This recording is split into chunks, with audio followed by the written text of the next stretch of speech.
콜라겐이 풍부한 8가지 과일 무릎 붓기와 관절 통증을 줄이고 걷는 힘을 되찾는 비결. 서서히 무릎이 붓고 관절이 뻣뻣해지고 다리가 무거워진다고 느끼신다면 그것은 단순한 노화가 아닙니다. 대부분의 어르신들이 모르고 지나치는 중요한 원인, 바로 콜라겐의 감소 때문입니다. 저는 비뇨기과 전문의 서지훈입니다. 오늘은 노년기의 관절 건강에 직접적인 영향을 주는 콜라겐에 대해 말씀드리겠습니다. 30세 이후부터 우리 몸의 콜라겐은 매년 약 1%씩 감소합니다. 그리고 65세가 되면 대부분의 콜라겐이 사라진 상태가 됩니다. 무릎이 타는 듯이 아프고 다리가 자주 붓는 것도 그 결과일 수 있습니다. 놀랍게도 어르신들의 99%는 일부 과일이 단 12시간 만에 콜라겐을 회복시킬 수 있다는 사실을 모르고 계십니다. 콜라겐은 다시 만들어질 수 있습니다. 단 몸에 필요한 조건이 갖춰졌을 때만 가능합니다. 오늘 영상에서는 그런 조건을 갖춘 8가지 강력한 과일을 소개해드립니다. 순위는 가장 약한 것부터 가장 강력한 것까지입니다. 영상을 끝까지 시청해주세요. 특히 1위에 오른 과일은 실제 연구 결과에서 피부 콜라겐 밀도를 24% 증가시키고 무릎 통증을 42% 이상 줄였다는 보고가 있을 정도로 효과가 입증됐습니다. 추측이나 광고가 아닌 논문 기반의 실제 과학 자료만을 바탕으로 구성된 내용입니다. 그 전에 댓글로 가장 싫어하는 과일과 연세를 남겨주세요. 하나하나 읽고 답변 드리겠습니다. 그럼 지금부터 파리 과일부터 시작하겠습니다. 파리. 키위 작고 수수해 보이는 이 녹색 과일 키위는 사실 관절과 다리 건강을 회복시키는 첫걸음입니다. 겉보기엔 평범하지만 키위에는 우리 몸의 콜라겐 생성을 직접 도와주는 필수 영양소들이 가득 담겨 있습니다. 그 중에서도 가장 중요한 성분은 바로 비타민 C입니다. 이 성분 없이는 우리 몸은 새로운 콜라겐을 만들 수 없습니다. 관절, 연골, 힘줄인데 이 모든 조직들이 건강하게 유지되려면 비타민 C가 충분히 공급되어야 합니다. 그런데 비타민 C가 부족하면 어떤 일이 생길까요? 콜라겐 생성이 느려지고 조직이 약해지며 회복 속도도 더뎌집니다. 중간 크기 키위 하나에는 약 70mg 이상의 비타민 C가 들어있어 콜라겐 생성에 필요한 효소들을 충분히 활성화시킬 수 있습니다. 뉴질랜드 오타고 대학교에서 진행된 임상시험에 따르면 하루에 키위 2개를 꾸준히 섭취한 사람들은 관절 뻣뻣함이 줄고 움직임 범위가 향상되었으며 혈중 비타민 C 수치도 31% 증가했습니다. 게다가 키위에는 항산화 성분과 아크티니딘, 악티니딘이라는 단백질 분해 효소가 풍부합니다. 이 효소는 단백질을 분해해 소화를 돕고 손상된 조직에 필요한 재료들이 빠르게 전달되도록 도와줍니다. 그렇다면 키위는 어떻게 드시는 것이 좋을까요? 아침 공복에 신선한 키위를 껍질째 드시는 것이 가장 이상적입니다. 껍질에 항산화 성분과 섬유질이 더 많기 때문입니다. 간식으로 통째로 드시거나 스무디에 넣거나 요구르트 위에 올려도 좋습니다. 무릎 통증이 있거나 관절 회복이 느린 분들, 걷고 나면 다리가 자주 붓는 어르신들께 키위는 내면에서부터 콜라겐 재생을 시작할 수 있는 가장 간단한 방법이 될 수 있습니다. 7위. 파인애플은 단지 달콤하고 맛있는 열대과일이 아닙니다. 관절의 붓기를 줄이고 콜라겐 생성을 도와주는 강력한 한겸 과일입니다. 이 과일에 들어있는 핵심 성분은 브로멜라인, 비로멜라인입니다. 이 효소는 단백질 분해를 돕는 것은 물론 무릎, 발목, 고관절 주변의 염증을 완화시키는 한겸 작용을 합니다. 염증이 높아지면 콜라겐 생성 능력이 떨어지고 부종은 관절에 압박을 가해 통증과 경직을 유발합니다. 그런데 파인애플은 이런 악순환을 끊는 데 도움을 줍니다. 실제로 무릎 관절염 환자들이 브로멜라인을 하루에 섭취했을 때 30일 만에 통증과 붓기가 41% 감소했다는 연구 결과도 있습니다. 출처 클리니컬 루마톨로지. 또한 독일 연구에서는 브로멜라인이 일반 진통제만큼이나 무릎 기능을 향상시켰다는 놀라운 결과도 나왔습니다. 부작용은 적고 한겸 효과는 매우 강력합니다. 뿐만 아니라 파인애플에는 비타민 C와 망간에스도 풍부하게 들어있습니다. 이 2가지 성분은 모두 콜라겐 합성에 관여하는 효소를 활성화하는 데 필수적입니다. 섭취 방법은 다음과 같습니다. 가장 좋은 방법은 신선하고 잘 익은 파인애플을 생으로 드시는 것입니다. 설탕이 든 냉동 파인애플이나 시럽에 담긴 통조림은 피하세요. 아침 시간 소화 효소가 활발한 시간대에 스무디로 만들어 드시면 관절 회복이 빨라집니다. 뼈 육수와 함께 섭취하는 분들도 있습니다. 서 있으면 무릎이 붓고 걷기만 해도 다리가 뻣뻣해지는 분들께는 파인애플이 콜라겐이 회복될 수 있도록 염증을 줄여주는 열쇠가 되어줄 수 있습니다. 6위. 파파야. 많은 분들이 소화에 좋다고만 알고 있는 파파야.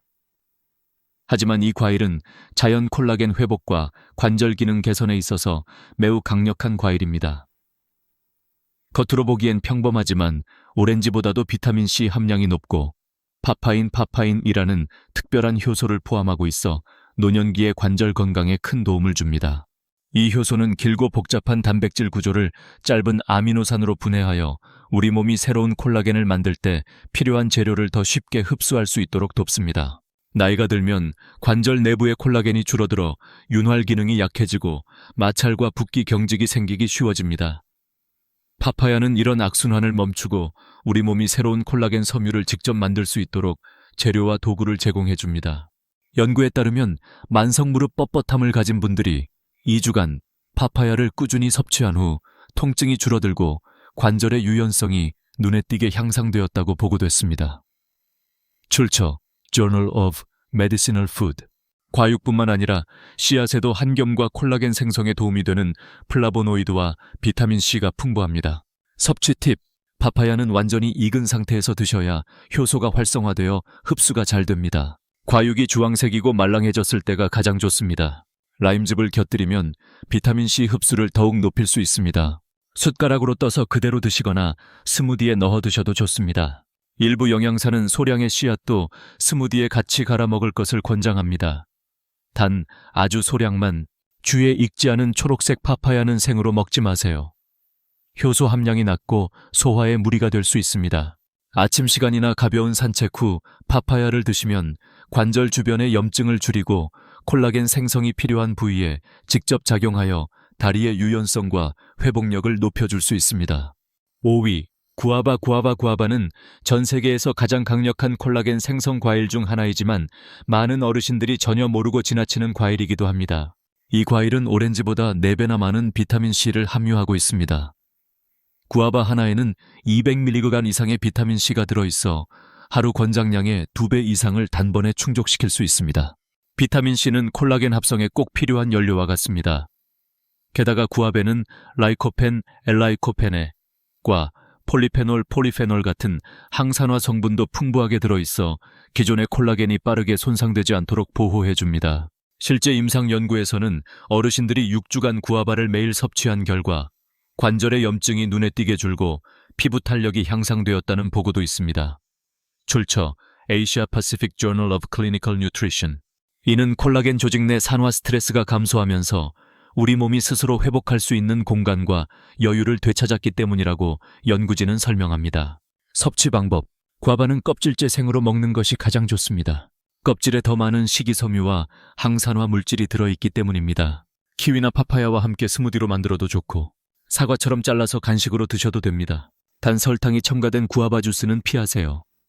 당분이 염증을 유발할 수 있기 때문입니다. 무릎이 자주 붓거나 조금만 걸어도 다리가 뻣뻣해지는 분들께 구아바는 내부에서부터 콜라겐 구조를 지키고 복원시켜주는 가장 실용적인 과일이 될 수 있습니다. 4위. 블랙베리. 작고 소박한 블랙베리는 크기에 비해 놀라운 한겸 효과와 콜라겐 보호 능력을 지닌 과일입니다. 특히 안토차닌이라는 보라색 색소가 풍부한데 이 성분이 기존 콜라겐의 분해를 억제하고 항산화 역할을 동시에 수행합니다. 노화된 관절에서는 특정 효소들이 활발해지며 콜라겐을 무너뜨리기 시작합니다. 이 효소들이 무릎 고관절 발목 주변에서 염증과 함께 콜라겐을 빠르게 파괴하면서 통증과 뻣뻣함이 악화되는 것입니다. 그런데 블랙베리에 들어있는 안토시아닌은 이러한 효소의 활성을 억제하고 관절 내 콜라겐 구조가 무너지지 않도록 지켜주는 역할을 합니다. 뉴트리엔스. 전해올에 발표된 연구에서는 어르신들이 블랙베리를 꾸준히 섭취했을 때 관절 퇴행과 연골 손상과 관련된 염증 수치가 25% 감소한 것으로 나타났습니다. 또한 오리건 주립대학교 연구에 따르면 블랙베리 같은 안토시아닌이 풍부한 식품은 무릎, 팔꿈치 등 노화된 조직의 콜라겐 밀도를 유지하는 데 효과적이라 밝혔습니다. 뿐만 아니라 블랙베리에 포함된 폴리페놀은 혈류 개선에도 도움을 줍니다. 이는 나이가 들수록 약해지는 다리 순환을 돕고 콜라겐 재료가 손상된 조직까지 잘 전달되도록 해줍니다. 그리고 또 하나 중요한 성분 망간에세. 이것은 콜라겐을 구성하는 효소들을 작동시키는 필수 미네랄입니다. 섭취 방법. 가장 좋은 방법은 신선한 블랙베리를 그대로 드시는 것입니다. 당이 첨가된 냉동 베리나 가공 제품은 피하세요. 시금치 치아씨드와 함께 스무디로 갈아 마시거나 플레인 요거트에 섞어 드셔도 좋습니다.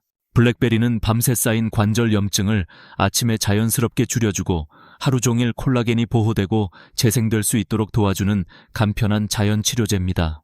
3위. 블루베리. 블루베리는 두뇌 건강으로 잘 알려져 있지만 사실 관절과 다리 근육을 지탱하는 결합 조직의 복원에도 매우 효과적인 과일입니다. 그 이유는 바로 블루베리의 푸른색을 만들어내는 안토시아닌 때문입니다. 이 성분은 단순히 염증만 줄이는 것이 아니라 관절을 지탱하는 콜라겐 구조를 직접 보호하고 복원하는 역할을 합니다. 나이가 들면서 생기는 연골 인대 힘줄의 미세한 손상은 점차 붓기와 경직으로 이어지고 움직임이 둔해지게 만듭니다. 그런데 놀랍게도 블루베리를 2주간 꾸준히 섭취한 어르신들이 관절 가동 범위가 38% 향상되고 하체 부종이 줄어들었다는 연구 결과가 있습니다. culture, Academy of Nutrition and Dietetics. 또한 메인 대학교 연구에서는 블루베리 섭취가 관절 주변 결합 조직의 혈류를 개선하고 콜라겐 합성에 필요한 재료들이 무릎 종아리 발목까지 더 잘 도달하게 만든다고 밝혔습니다. 이 외에도 블루베리는 비타민C와 망간이 풍부하여 콜라겐 생성 효소를 활성화시키는 데 도움을 줍니다. 게다가 섬유질이 풍부하고 당 함량이 낮아 혈당을 안정시켜 노화된 관절의 염증을 더 줄이는 데에도 효과적입니다. 섭취 팁. 가능하다면 야생 블루베리, 와일드 블루베리를 선택하세요. 일반 품종보다 항산화 능력이 2배입니다. 한 줌씩 간식으로 드시거나 스무디나 오트밀에 넣어 드셔도 좋습니다. 설탕이 첨가된 블루베리 요거트나 가공식품은 피하세요. 하루가 지날수록 다리가 무겁고 붓는 느낌이 든다면 블루베리는 관절에 필요한 콜라겐을 재건하고 자유로운 움직임을 되찾도록 도와줄 수 있습니다. 2위. 딸기. 스트로베리. 딸기는 맛있고 흔한 과일이지만 놀랍게도 많은 분들이 관절 회복과 다리 콜라겐 복원에 얼마나 탁월한지는 잘 모르고 계십니다. 딸기에는 엘라그산, 엘라직 애시드, 비타민C, 그리고 강력한 항산화 물질이 풍부하게 들어있어 콜라겐 섬유의 분해를 직접적으로 억제하는 작용을 합니다. 나이가 들면 염증으로 인해 콜라겐아제, 촐라겐아세라는 효소가 활성화되어 연골과 인대를 구성하는 콜라겐을 약하게 만들기 시작합니다. 딸기는 이 효소의 활성을 막아주어 우리 몸이 스스로 회복할 시간을 벌어주는 역할을 합니다. 실제 임상 연구에 따르면 무릎 관절염을 가진 분들이 딸기를 매일 섭취한 지 2주 만에 염증 수치가 37% 감소하고 관절 통증이 눈에 띄게 개선되었다고 합니다. 출처 Journal of Medicinal Food. 또 다른 연구에서는 딸기 섭취가 피부 탄력을 높이고 노인층의 조직 내 콜라겐 밀도를 증가시켜주는 것으로 나타났습니다. 이것은 단지 피부 미용의 문제가 아닙니다. 무릎을 지지하고 고관절을 완충하고 발목을 고정하는 물리적 구조를 되살리는 데 도움을 준다는 뜻입니다. 그리고 중요한 미네랄인 망간, 망가네스 또 딸기에 다량 포함되어 있어 비타민C와 함께 콜라겐을 강하고 유연한 섬유로 형성하는 데 중요한 역할을 합니다. 섭취 팁. 유기농 생딸기를 그대로 드시는 것이 가장 좋습니다. 스무디로 드실 경우 초록 꼭지까지 함께 넣어도 됩니다. 아침 식사나 가벼운 운동 후 섭취하면 회복작용이 더욱 활발해집니다. 잼이나 통조림 같은 가공 딸기 제품은 피하세요. 당분이 많아 한겸 효과를 상쇄할 수 있습니다. 딸기는 하루 한 컵만으로도 관절의 붓기와 경직을 줄여주고 몸에 콜라겐 생성 신호를 보내줄 수 있는 가장 간편한 선택이 될 수 있습니다. 1위. 아말라 에임라. 인도 구스베리 대망의 1위는 바로 아말라 인디언 구스베리입니다. 이 작고 초록빛 열매는 다리 붓기와 관절 염증을 줄이고 콜라겐을 복원하는 데 있어 가장 강력한 과일입니다. 하지만 99%의 어르신들은 이 과일의 존재조차 모르고 지나치고 있습니다. 아말라는 비타민 C의 천연 공급원 중 세계 최고 수준이며 이 성분은 시트러스 과일보다 훨씬 안정적이고 흡수가 잘 되는 형태로 존재합니다. 이는 단 한 번의 섭취만으로도 몸에 오랫동안 유지되는 콜라겐 생성 효과를 줄 수 있다는 뜻입니다. 뿐만 아니라 아말라는 기존 콜라겐의 손실을 막아주는 효소 억제 작용도 합니다. 우리 몸의 피부 인대 관절에서 새로운 콜라겐을 만들어내는 섬유화세포 파이브로블라스트의 성장을 도와주는 역할도 하죠. Clinical Interventions in Aging에 발표된 연구에 따르면 12주간 아말라 추출물을 복용한 사람들은 무릎 통증과 붓기가 42% 감소하고 콜라겐 밀도와 탄성이 24% 증가했다는 결과가 나왔습니다. 즉, 단순한 증상 완화를 넘어서 구조적인 재생이 일어난 것입니다. 또한 인도 연구에서는 아말라가 관절염 환자의 다리 근력을 크게 향상시키고 보행 능력을 개선했다는 결과도 있습니다. 아말레는 갈산 갈릭 애시드과 퀘르세틴 퀘르세틴도 들어있어 운동 후나 산책 후 관절 주변에서 발생하는 산화 스트레스를 줄이는 데에도 도움을 줍니다. 섭취 팁: 신선한 아말라는 다소 식이므로 가루나 즙 형태로 드시는 것이 좋습니다. 따뜻한 물에 아말라 가루 1작은술 레몬즙과 꿀을 함께 넣어 아침 공복에 드시면 좋습니다. 신선한 생과일을 드실 경우 소금물에 하룻밤 담가 신맛을 줄인 후 드셔도 됩니다. 많은 어르신들이 아말라를 섭취한 지 며칠 만에 아침 관절 뻣뻣함이 줄고 무릎과 발목의 부종이 눈에 띄게 완화되었다고 말합니다. 이 과일은 가장 깊고 빠르게 작용하여 콜라겐을 보호하고 복원하는 열쇠입니다. 마무리 말씀: 다리가 붓는 이유, 무릎이 뻣뻣해지고 구부릴 때 뚝뚝 소리가 나는 이유. 그 모든 신호는 콜라겐이 무너지고 있다는 경고입니다. 하지만 이제 여러분은 그 원인과 해결 방법을 알고 계십니다. 오늘 소개해드린 8가지 과일은 단순히 붓기를 줄이는 것이 아니라 우리 몸이 건강하고 유연한 관절 구조를 되찾도록 돕는 실질적인 해결책입니다. 이것은 이론이 아니라 실제 임상실험에서 검증된 과학적인 결과들입니다. 하루 이 3가지 과일만으로도 12시간에서 48시간 사이에 아침 통증이 줄고 무릎이 가볍게 움직이기 시작하는 변화를 경험할 수 있습니다. 특히 아말라를 포함시킨다면 며칠 내로 콜라겐 회복이 시작될 수도 있습니다. 여러분은 오늘 어떤 과일부터 먼저 드셔보고 싶으신가요? 댓글로 남겨주세요. 가능한 많은 분들께 직접 답변 드리고 있습니다. 이 영상이 도움이 되셨다면 가족이나 친구분께 공유해주세요. 불필요한 통증과 뻣뻣함을 수년간 예방할 수 있는 작은 배려가 될 수 있습니다. 건강 여정의 첫걸음을 저희가 함께 하겠습니다. 다음 영상에서 다시 뵙겠습니다. 감사합니다.